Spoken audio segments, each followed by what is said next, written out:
क्या आपने कभी सोचा है कि आखिर एकादशी के व्रत को ही इतना महत्व क्यों दिया जाता है? आखिर कौन है एकादशी?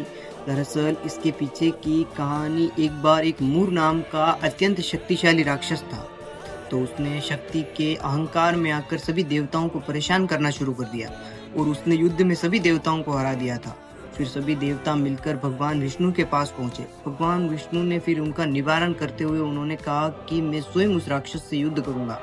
फिर भगवान विष्णु और मूर राक्षस के बीच में कई वर्षों तक युद्ध चला था। युद्ध बहुत लंबा चलने के कारण भगवान विष्णु ने कहा कि कहीं जाकर मैं विश्राम कर लेता हूँ। तो भगवान विष्णु एक गुफा में पहुंचे और वहां जाकर विश्राम करने लगे।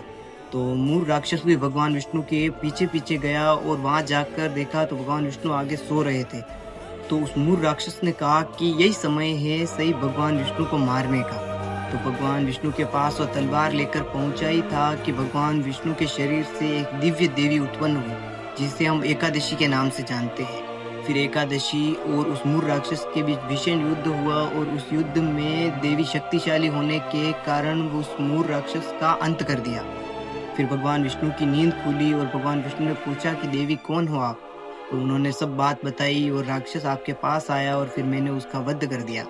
फिर भगवान विष्णु ने उस देवी से कहा कि आपने सभी देवताओं की सहायता की है और आज एकादशी का दिन है, तो आपको एकादशी के नाम से ही जाना जाएगा और जो भी आपका इस दिन व्रत करेगा उसकी सभी पाप नष्ट हो जाएंगे।